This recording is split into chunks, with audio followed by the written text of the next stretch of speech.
on fera un focus sur la Côte d'Ivoire pour parler de comment les médias peuvent influencer ou manipuler le public, hein. On parlera, on fera l'état des lieux, on donnera des exemples s'il y en a, on parlera de l'impact, des conséquences, des responsabilités et comment encadrer tout cela. Ça fait plaisir de vous compter parmi nous, messieurs, pour discuter de cette question. Félix Boni, je rappelle que vous êtes journaliste ivoirien, vous êtes un doyen de la presse ivoirienne, hein, et vous êtes également un habitué de la radio. Ça fait plaisir pour nous de vous avoir, Félix Boni. Merci également à vous, Abdourahmane Sissé. Vous êtes de Civis Côte d'Ivoire, organisation de la société civile ivoirienne. Alors, je vais commencer par vous, Félix Boni.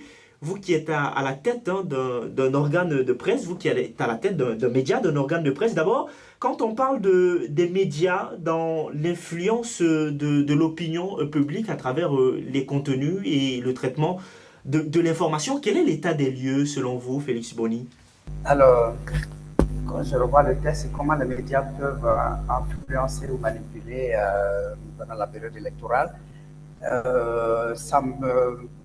Ça m'amène à remonter un peu l'historique des médias en Côte d'Ivoire. J'aurais bien voulu qu'on reste à influencer, mais manipuler, ce n'est pas non plus faux parce que les médias ivoiriens, vu la stratification de ces médias, et tout le monde entier sait qu'en Côte d'Ivoire, on parle de coloration bleue, médias verts, médias orange.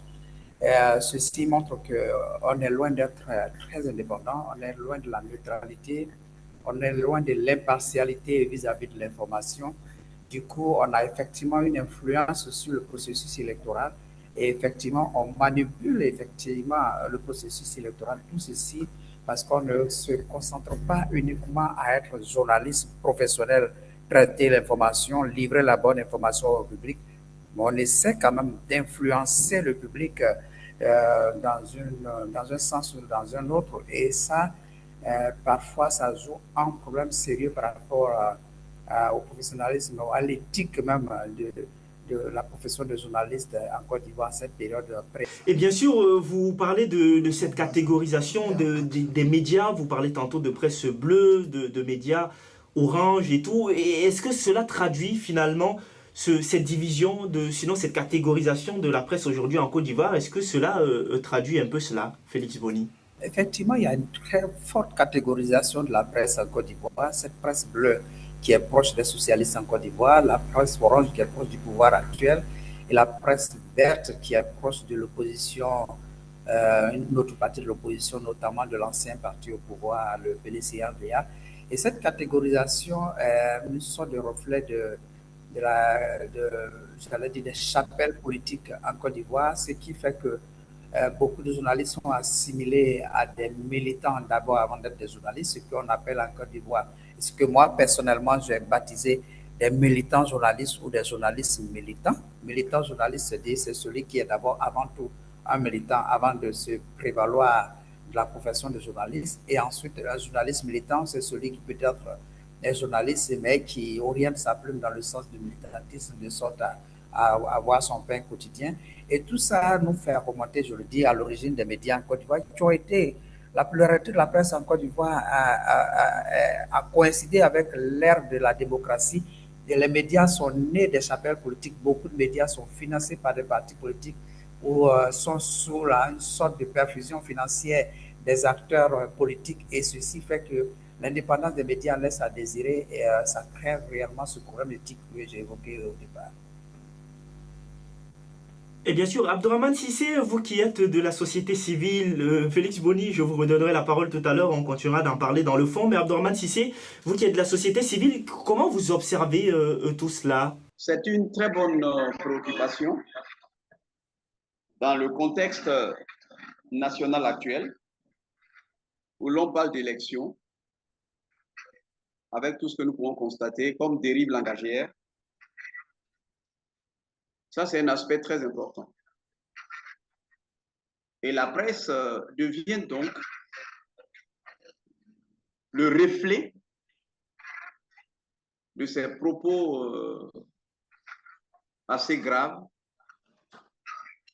au point qu'on s'est posé même la question, est-ce qu'il existe réellement une presse en Côte d'Ivoire? Et M. Boni l'a bien souligné. La presse est inféodée aux partis politiques. Est-ce que c'est une presse? On peut parler de bulletins d'information de partis politiques.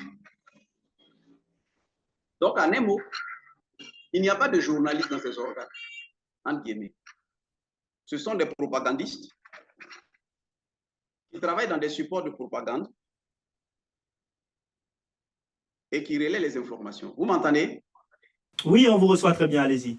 Voilà, donc c'est ça en fait. Ce sont des supports de propagande qui certainement mettent en avant l'idéologie politique, et si elle existe même réellement. Bon, donc maintenant, en tant qu'acteur de la société civile, nous avions fait ce qu'on appelle une étude sur le comportement des médias en période électorale. Et ce projet financé par l'Union européenne à l'époque a permis de comprendre que chaque, entre guillemets, organe prêche pour sa chapelle politique. Et c'est ce que M. Boni l'a bien souligné. Dans ce contexte, qui est informé?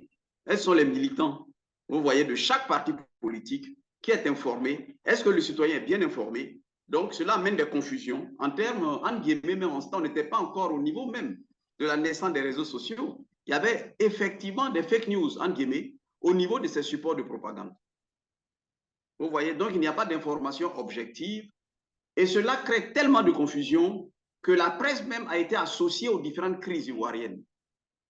Moi, je dis de bulletins d'information de partis politiques, mais on dit la presse. On donne ce qualificatif. Puis il y a certains même qui disposent même de cartes de presse en tant que propagandistes. Vous voyez, on les appelle des journalistes militants ou combattants. C'est toute l'inquiétude qu'il y a.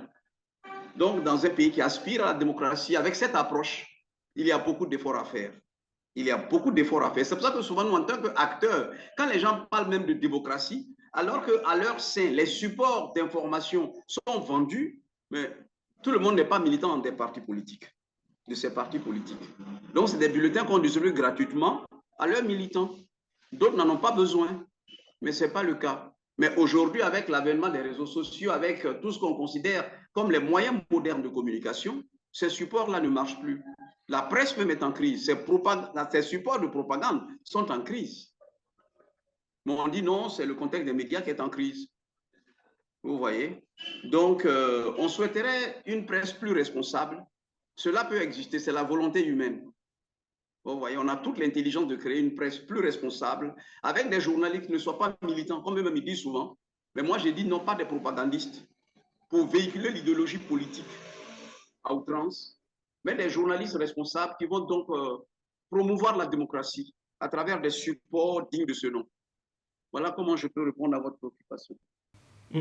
Félix Oboni, vous qui êtes journaliste, patron de presse, est-ce le constat également que vous faites, est-ce que vous êtes d'accord avec cette définition du journaliste donnée par Abdourahmane Cissé sur le cas précisément de la Côte d'Ivoire? Alors moi je dis quand même qu'il y a des journalistes professionnels. En Côte d'Ivoire, il y a des organes de presse également très professionnels en Côte d'Ivoire qui travaillent vraiment sur l'information et qui donnent la bonne information, l'information vraie et juste. Est-ce que vous partagez cette définition que donne Abdourahmane Cissé aux journalistes et à la presse ivoirienne? Alors, j'étais en train de dire que, vous savez, l'un des principes fondamentaux de notre profession auquel personnellement je reste attaché, c'est la redevabilité vis-à-vis du public. Le journaliste est redevable vis-à-vis du public. Le produit du journalisme que nous mettons en place, c'est pour le public et c'est le public qui nous juge. Alors, je prends très au sérieux des remarques ou des réactions comme celle de M. Abdourahmane Cissé, qui est de la société civile, qui fait partie du public, des consommateurs d'œuvres de médias.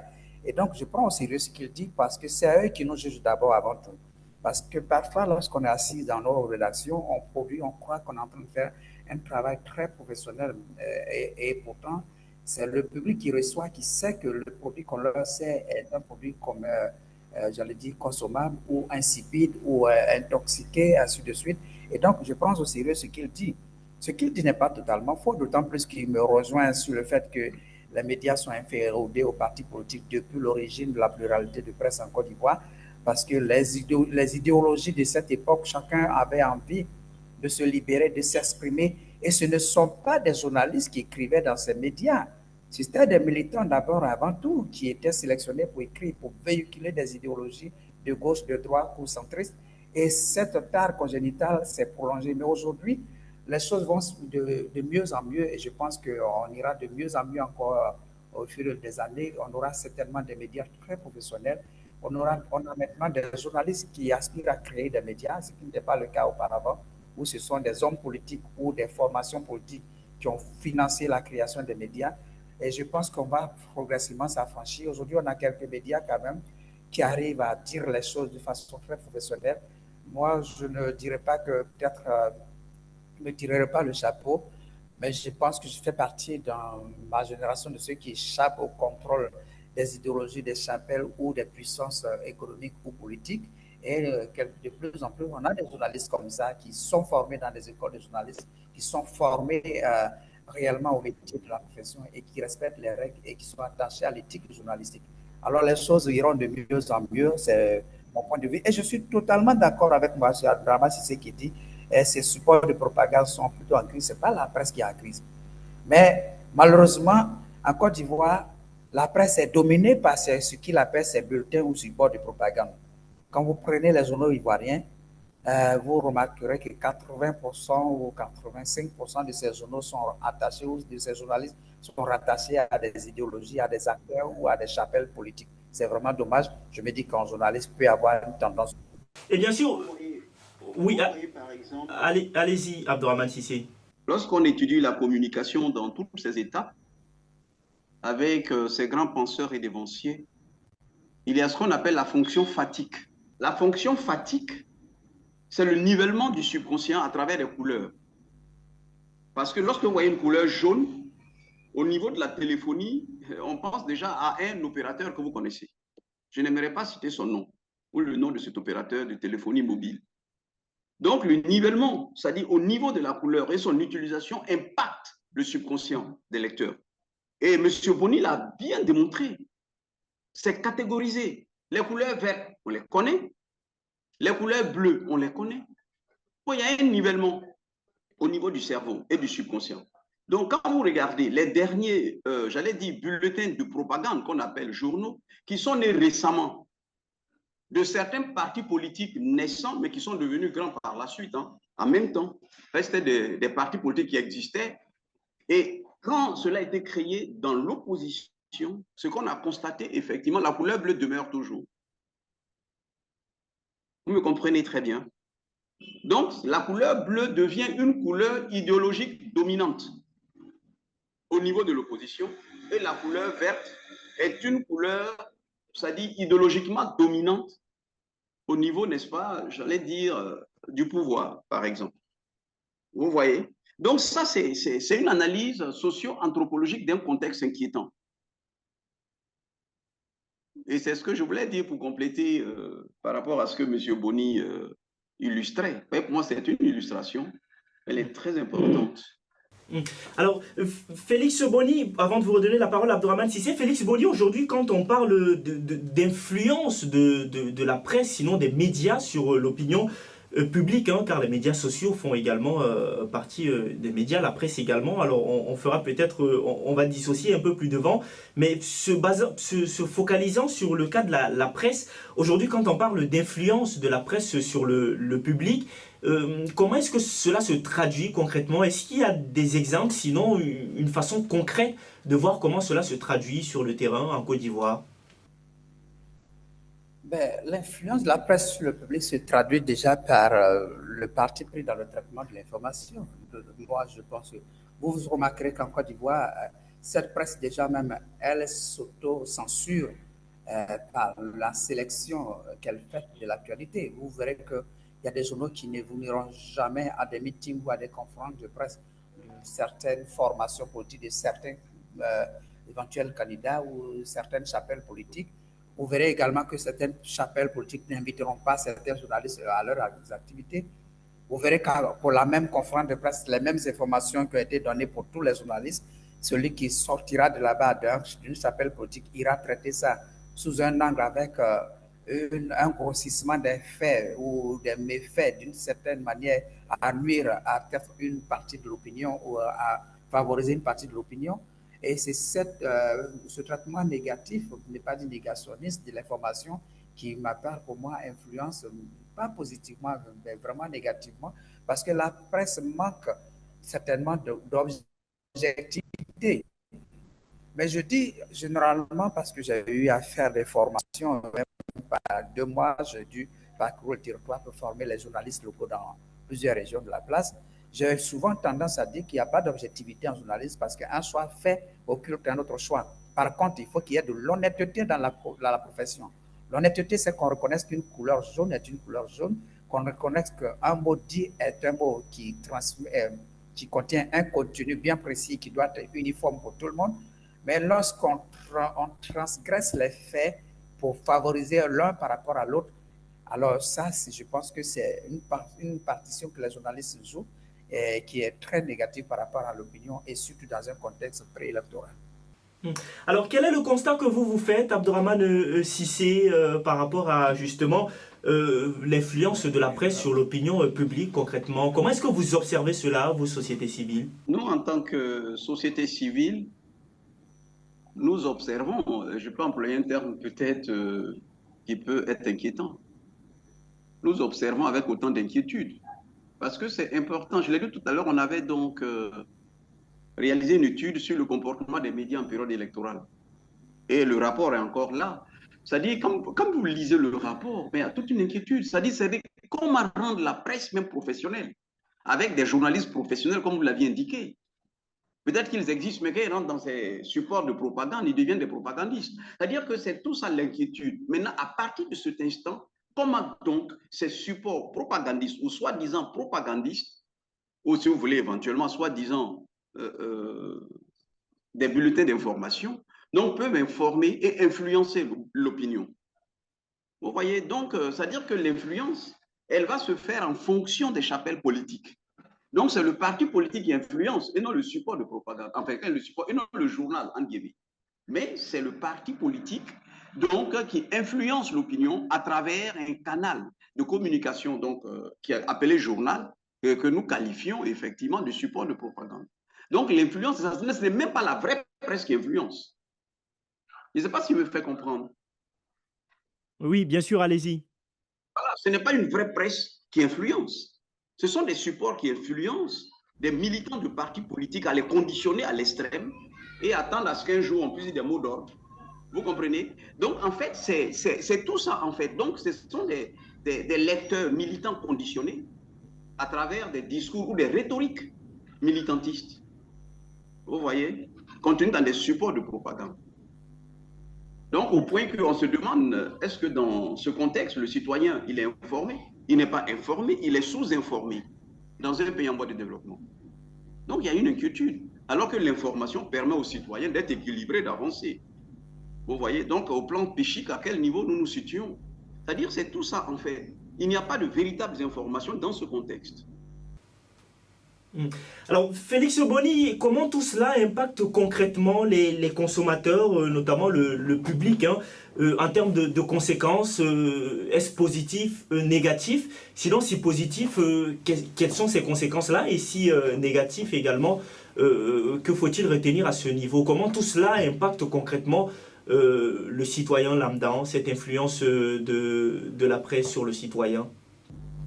Vous savez, l'influence de la presse sur les citoyens, c'est systématiquement, j'allais dire, l'influence par rapport au positionnement des populations. On a une population qui est de plus en plus politisée. J'étais il y a quelques années en Europe, en France notamment, lorsque je pars avec des journaux. Le premier regard d'un grand professionnel de notre métier sur l'ensemble des journaux, c'est que vous avez une presse d'opinion en Côte d'Ivoire. Une presse d'opinion, ça veut dire que les différents organes de presse sont positionnés par rapport aux idéologies et le contenu de la presse est opiniâtre, fondamentalement opiniâtre. Et l'opinion, j'allais dire, consomme cette presse et finit par se radicaliser dans un camp ou dans l'autre. Et vous verrez que cet impact négatif polarise davantage la vie politique en Côte d'Ivoire et je dirais même fait en sorte que les Ivoiriens sont plus politiques même qu'autre chose. Vous remarquerez que, par exemple, si un journal s'occupe du quotidien des populations parce que les questions de santé, d'euros, ça intéresserait très peu les populations qu'un journal qui parlera de la vie politique, de ce que tel acteur politique a fait, ainsi de suite. Mais au-delà de tous ces faits, et je voudrais relever quand même certains aspects qui, pour moi, me semblent quand même assez importants. On dit par exemple dans notre article, notre code d'éthique et de déontologie à son article 6, par exemple, qu'il ne faut pas confondre le métier de journaliste avec celui de publicitaire ou de propagandiste. N'accepter aucune consigne directe ou indirecte des annonceurs, des autorités administratives ou des puissances publiques. Mais malheureusement, on n'arrive pas à se défaire de tout ceci. Je parle des puissances surtout politiques et économiques, parce que la presse est très gangrénée par la situation sociale des journalistes. Et ce problème, lorsque j'ai fait la formation sur l'ensemble du territoire, est ressorti. Quelle est la place du professionnalisme face au journalisme de subsistance? Quelle est la part de liberté que le journaliste a à exercer son métier là où il a des problèmes de survie? Comme un journaliste qui a un problème de facture, un problème j'allais dire, de popote à la maison, peut-il s'affranchir des acteurs politiques, des puissances politiques ou économiques? Alors, vous savez qu'en période électorale, l'argent, ça circule, les puissances économiques et politiques influent davantage avec les moyens financiers. Donc, les journalistes, face à leur situation sociale, n'arrivent pas à s'absoudre de ces propositions qu'on leur fait par rapport à leur métier. Mais là, ce n'est pas une excuse au journalisme. On nous a toujours appris depuis le début, si vous voulez avoir de l'argent, vous voulez être riche, refusez de devenir journaliste. Quand on choisit un métier, on le choisit avec ses risques et ses avantages. Je crois qu'il y a des avantages dans le journalisme et on devait également assumer aussi notre responsabilité en ce qui concerne les risques comme les questions d'argent pour garder quand même cette éthique, cette dignité pour que la profession de journaliste continue d'être un pouvoir et non pas un pouvoir vraiment dénué de tout sens. Abdourahmane Cissé, pour vous, que doit être la responsabilité de la presse dans un tel contexte en Côte d'Ivoire, surtout dans le contexte électoral dans lequel on est actuellement? Pour vous, que doit être la responsabilité de cette presse-là? La responsabilité se situe au niveau de l'engagement de travailler dans un contexte professionnel. Ça, c'est très important. Et ensuite, d'initier des formations. Et M. Boni vient de mentionner un aspect dans ce sens-là, d'initier des formations à l'endroit des journalistes, de les former. Et selon effectivement la loi sur la presse en Côte d'Ivoire, on peut être journaliste lorsqu'on est issu d'une école de journalisme, mais si on n'est pas issu d'une école de journalisme, c'est la même loi qui dit, je paraphrase, qu'après 3 années d'activité exercée, et là je passe sous le contrôle de M. Boni en tant que directeur de publication, donc il faut 3 ans, et après 3 ans, vous pouvez devenir journaliste. Je peux être joueur de football, mais si dans un organe de presse que j'ai fait 3 ans, je peux devenir journaliste. Et je peux donc même, n'est-ce pas, obtenir la carte professionnelle de journaliste. C'est la loi qui le dit, donc là, il n'y a pas de problème. Mais donc, toutes ces personnes-là, qui ne sont pas issues de centres de formation journalistique, entre guillemets, donc il faudrait qu'on essaye, n'est-ce pas, de faire les mises à niveau à travers des formations régulières, en leur apprenant l'éthique et la déontologie du métier. Les documents existent et il faudrait même qu'ils se l'approprient. Et c'est très important. Dans ce contexte, donc, moi, je ne dirais même pas sensible. Hein. Dans ce contexte normal, effectivement, la normalité existe, mais l'être humain veut créer ce qui n'est pas normal. Sinon, le contexte, donc, c'est dire que c'est important. Donc, les journalistes, dans ce contexte de normalité, doivent donc apprendre le vrai métier et d'être des journalistes qui doivent travailler en termes de responsabilité à informer de manière responsable le citoyen. Vous voyez? Donc, je pense donc que la société civile, son rôle, c'est d'appuyer aussi ces journalistes en matière de responsable que j'en ai. Je précise que les journalistes, nous faisons partie de la société civile et j'ai bien apprécié le terme responsabilité que mon co-débatteur a évoqué tout à l'heure. La responsabilité du journaliste. Le journaliste doit être investi d'une certaine responsabilité et cette responsabilité-là nous enjoint à être très professionnel dans tout ce que nous faisons. Et il n'y a pas d'effort à faire pour être professionnel. Le métier repose sur un ensemble de principes, les principes éthiques du journalisme qui ont été renforcés par, j'allais dire, comment ça s'appelle, le congrès de Munich qui, depuis 1971, a davantage donné tous les aspects qui ne sont pas suffisamment nombreux. Il suffit d'en sortir seulement 5. La véracité des faits. L'information doit être toujours vérifiée, être sûr de publier une information qui est juste. L'honnêteté, l'objectivité, Que dire encore? La responsabilité vis-à-vis des mineurs, par rapport à la dignité humaine. Et puis surtout, ce qui est très difficile à faire, malheureusement, l'impartialité, la neutralité. Moi, je dis généralement, un journaliste n'a pas besoin d'être neutre. Moi, je suis très engagé parce que je dénonce tout ce qui est à dénoncer pour le bien du collectif et j'accompagne également tout ce qui est bien à accompagner. Toutes les fois qu'on dénonce ou qu'on accompagne, on n'est pas neutre, on est engagé. Mais l'impartialité, les journalistes ivoiriens n'arrivent pas vraiment à être impartiaux. Et ils sont tellement, c'est tellement difficile pour eux que ils ne peuvent pas se détacher des partis politiques, ils ne peuvent pas se détacher de leur ethnie, ils ne peuvent pas se détacher de leur religion, ils ne peuvent pas se détacher de leur région. Et ça, c'est dommage, c'est difficile, alors que nous devons contribuer à bâtir une nation, à consolider une nation et non pas à diviser les populations. Nous devons pouvoir aider les sans-voix à porter leur voix et nous ne devons pas être aux côtés des plus puissants pour écraser les plus faibles. Malheureusement, hélas, malheureusement, on démissionne de ce pouvoir que la presse nous donne pour être à côté des autres pouvoirs qui nuisent en général au collectif, c'est-à-dire aux côtés des partis politiques qui jouent une partition purement en recherche, j'allais dire, invétérée du pouvoir. Nous, on n'a pas accompagné des gens pour prendre le pouvoir. On a accompagné des gens pour bien gérer la cité, pour que tout le monde se sente bien. Malheureusement, ce n'est pas cela l'objectif de la plupart des journalistes et c'est vraiment dommage que nous soyons toujours stigmatisés par l'opinion. Monsieur, vous voyez par exemple, Monsieur Boni vient de toucher du doigt une réalité concrète. Le rôle même concret du journaliste, comment le journaliste même le perçoit ou comment les journalistes perçoivent leur rôle. C'est-à-dire que ce rôle-là n'est pas bien perçu par certains. On a parlé des propagandistes, effectivement. C'est-à-dire comment ce rôle est perçu. Quand vous regardez très bien, le journaliste doit contribuer au développement. Il appuie, il améliore un contexte. Vous voyez, c'est très important, mais souvent c'est le contraire. Donc le journaliste, il est comme une sorte de lanterne qui peut donc éclairer les sociétés et avancer. Et c'est très important. Donc il joue le rôle, en guillemets, c'est ce qu'on dit à la société civile, hein, le rôle de contrôle citoyen de l'action publique. C'est son rôle. Mais il y a des écrits, quand vous lisez, vous avez l'impression que c'est un roman que vous lisez plutôt qu'un journal. Vous comprenez? Il y a les traces même de celui qui a écrit. On voit les traces de l'auteur. Ah non, il n'y a pas d'émotion dans l'écriture journalistique, à ce que je sache. Et à ce niveau, je parle sous le contrôle de M. Boni. Hein. C'est-à-dire que donc c'est assez clair. On peut faire un encadré ou on peut maintenant expliquer. Là, c'est différent. Mais lorsqu'on écrit un article, c'est les faits. Mais quand je lis, quand je vois, je ne lis plus. Si je vois les traces de l'écrivain, il dit oui, telle personnalité politique a fait ça. Mais ça vient de lui, ça émane de lui. Et aucun être humain n'est parfait. Donc en ce moment, je ne lis plus ce support-là de propagande. C'est-à-dire donc c'est important.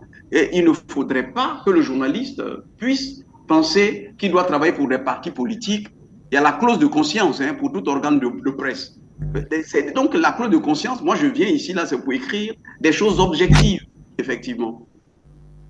Donc c'est ce que je peux dire par rapport à cette préoccupation concernant ce point. Bien sûr, on va faire un dernier tour de table pour parler justement de l'encadrement et des mesures peut-être qu'il faudrait prendre vis-à-vis de tout cela. Avant, Abdourahmane Cissé, j'aimerais vous redonner encore la parole avant de commencer par Félix Boni sur ce dernier point. Quel peut être le rôle de la société civile justement pour veiller à tous ces problèmes évoqués? Je l'ai dit qu'on a réalisé une étude sur le comportement des médias en période électorale. Oui, mais au-delà de la période électorale, comment finalement avoir des médias, une presse qui n'a pas une certaine influence négative sur le public, les consommateurs? Oui, en termes de recommandation de la société civile, hein, ce qui est important, c'est la formation. La formation est inévitable parce que ouais, l'écriture est noble. Quand vous écrivez, je pense, que vous avez de la connaissance. Ce n'est pas tout le monde qui écrit. Donc, le journaliste même ne sait même pas qu'il est respecté. Ça, d'abord, c'est un problème au plan sociologique.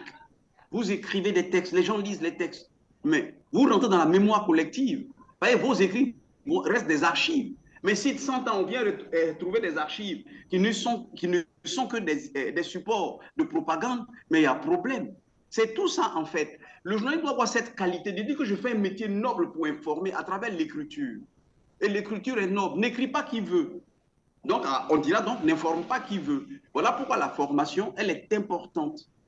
Et la société civile, en termes de recommandations, C'est-à-dire, on l'avait mentionné dans des rapports, effectivement, c'est de renforcer les capacités des journalistes et qu'ils sachent raison garder face à une situation. Et le thème de responsabilité revient. Donc, il faut des journalistes responsables qui doivent effectivement poser les actes en connaissance de cause. C'est tout ça la responsabilité. Poser les actes en connaissance de cause. Donc, d'être de vrais journalistes qu'on apprécie au plan sociétal. On les apprécie. On dit, mais voici quelqu'un qui écrit, ou du moins qui fait de la présentation dans une émission audiovisuelle, par exemple. Mais en termes de qualité, et là, je reviens encore sur un aspect très important, c'est des écrits de qualité. Vous voyez, quand le journaliste écrit, il livre, entre guillemets, des livrables. Vous parlez, comme on lit dans les projets, des produits. Donc, il y a le management de la qualité. Au cours même d'un atelier, j'avais suggéré que même on engage des psychologues dans ces organes propagandistes. Parce que c'est important. Le psychologue va analyser les titres. Et tout le monde s'est mis à rire. Je dis, oui, on en a besoin. Parce que le psychologue, non, mais ils ont dit non, qu'ils font des titres vendables.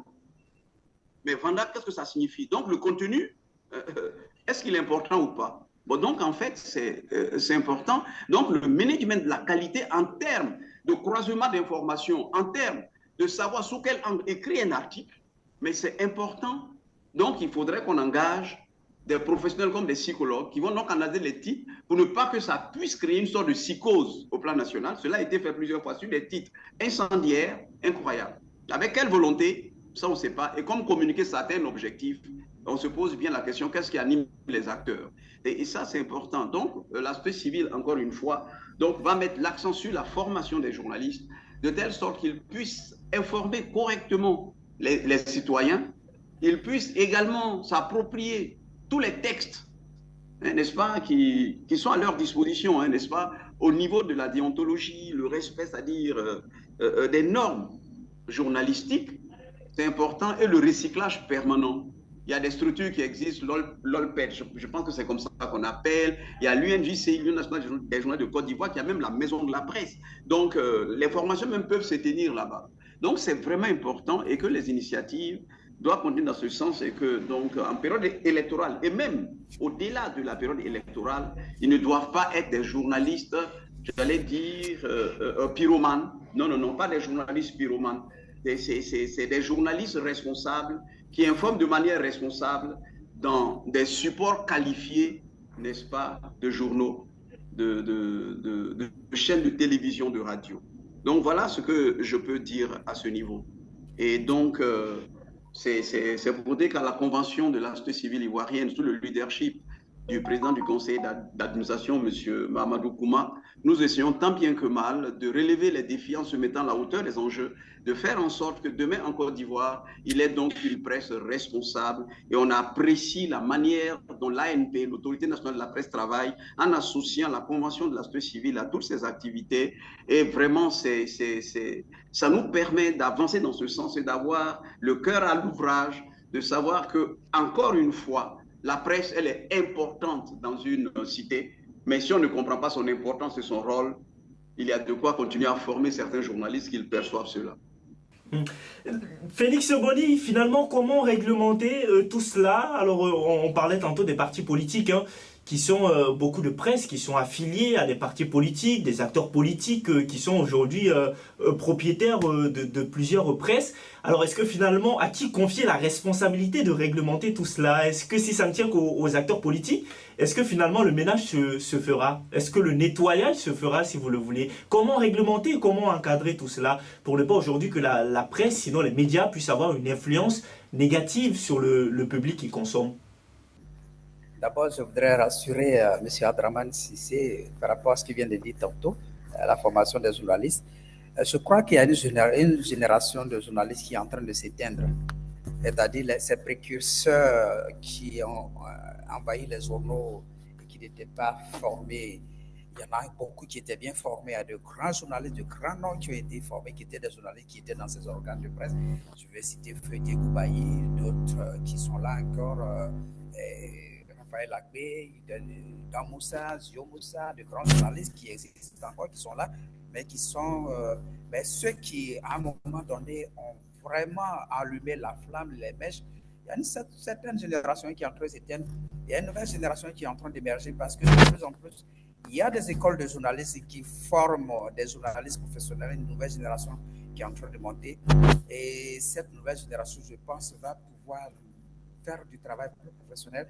Seulement, il faut toujours leur rappeler les fondamentaux du métier, accentuer toujours la formation. Le rappel est toujours pédagogique et c'est très important pour que cette jeune génération qui arrive puisse davantage améliorer la qualité des médias en Côte d'Ivoire. Par contre, le problème reste entier avec la situation sociale des journalistes. Je dis bien quel journalisme de qualité face à un journaliste affamé. Un journaliste affamé qui est donc livré, j'allais dire, aux appétits de tous ces vautours qui veulent contrôler les médias. Je vais parler des acteurs politiques et même des acteurs économiques. Alors, il faut améliorer la situation sociale des journalistes. Et je rappelle toujours que les partis politiques qui sont également des organisations privées bénéficient de financement parce qu'ils sont des acteurs, des vecteurs de la démocratie. Mais quoi de mieux également que la presse pour une démocratie plus achevée? Et pourquoi pas le financement public pour aider les journaux à se porter mieux et à être plus professionnels? Je pense que la situation des journalistes sociaux, des journalistes doit être prise au sérieux. À côté de cela, je pense qu'il faut favoriser également la création de journaux par des professionnels, des journalistes professionnels et indépendants. Il faut limiter la promotion des journaux par des acteurs politiques.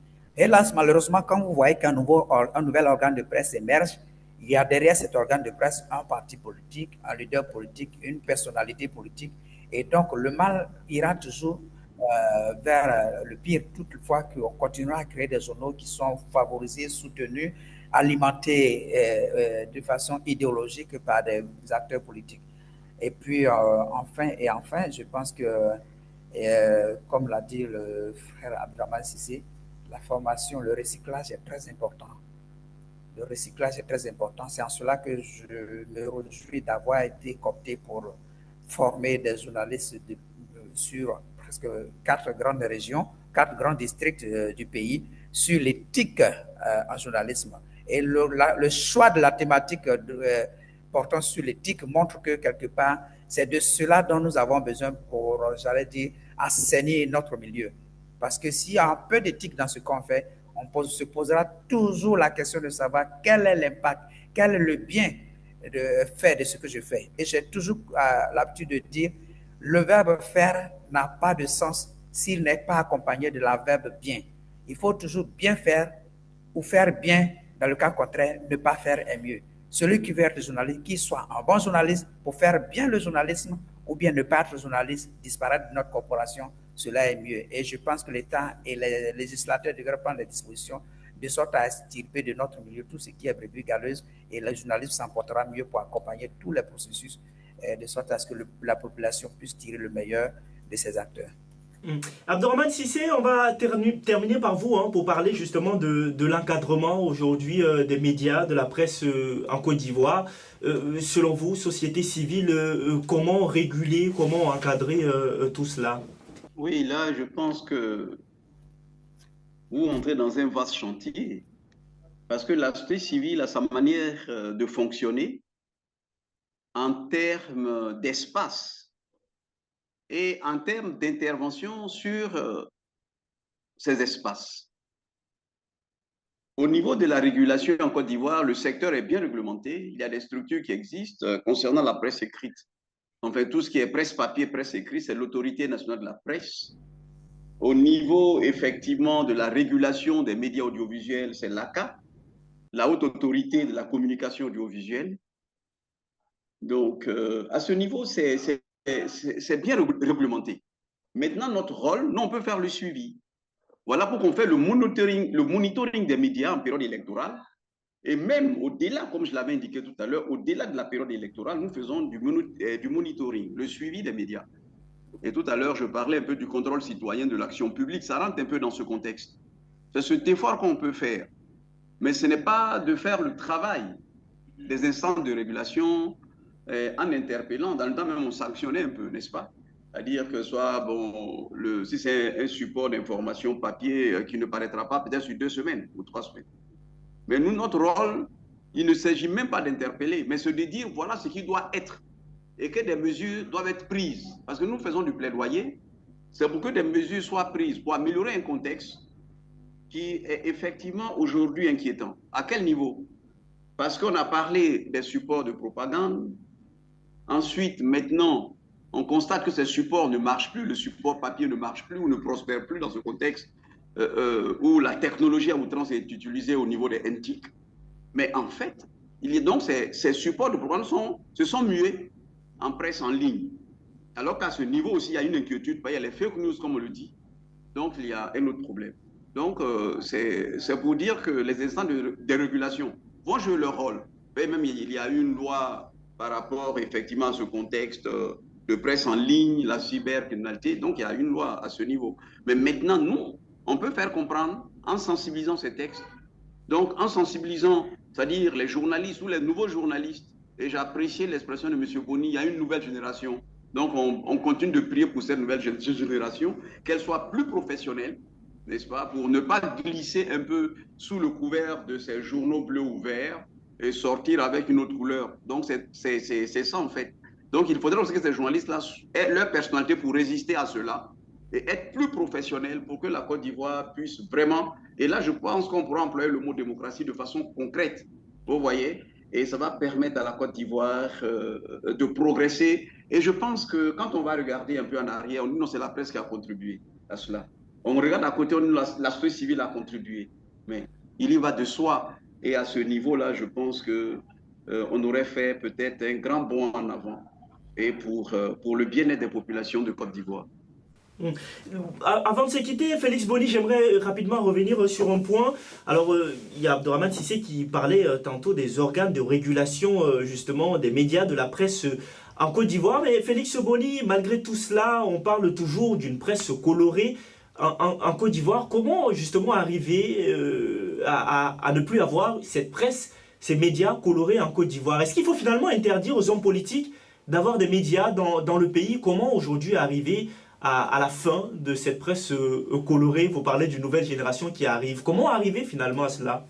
Tout à l'heure, dans ma proposition, je vous ai dit qu'il faut favoriser la création de journaux par des professionnels indépendants, des journaux créés par des journalistes.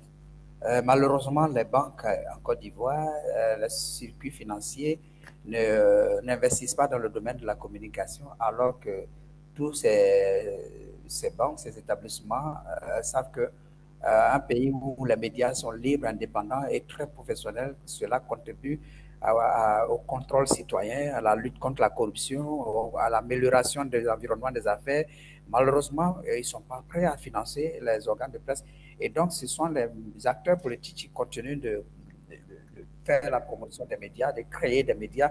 Et donc, pour sortir de ces colorations, il faudra qu'on ait des journaux qui sont créés non pas par des acteurs politiques qui sont eux qui, j'allais dire, prolongent leur couleur, qui attribuent leur couleur à la ligne éditoriale des journaux. Et donc, il faut s'affranchir des présenteurs politiques pour qu'on n'ait plus ces colorations. Il faut favoriser la création, il faut aider des journalistes professionnels à créer des journaux. Il faut limiter, j'allais dire, l'impact des politiques dans les journaux. Mais pour l'instant, je pense qu'aujourd'hui, avec la conjoncture, la crise que M. Abraham s'est appelé la crise des bulletins de propagande, progressivement, il va naître certainement des journaux créés par des professionnels et on va sortir finalement des colorations. Il y a quelques journaux déjà qui sont nés, qui ne sont pas colorés. Je n'ose pas faire la promotion de mes confrères et de certains confrères. Mais je crois qu'au fur et à mesure, le paysage va sortir des couleurs traditionnelles qu'on connaît et on aura des journaux très professionnels avec cette nouvelle génération qui est en train de venir. Et tout à fait. Merci beaucoup à vous, messieurs. Merci Félix Boni pour les explications, pour la pertinence dans les idées. Je rappelle, Félix Boni, que vous êtes journaliste ivoirien. Vous êtes bien évidemment un doyen de la presse en Côte d'Ivoire. Merci aussi à Abdourahmane Cissé. Vous êtes de Civis Côte d'Ivoire, la société civile ivoirienne. Merci pour la patience. Merci également pour le partage des idées, la pertinence dans les idées. Merci beaucoup à vous et bon week-end et surtout vivement à la prochaine. Merci beaucoup et à la prochaine, comme vous l'avez dit.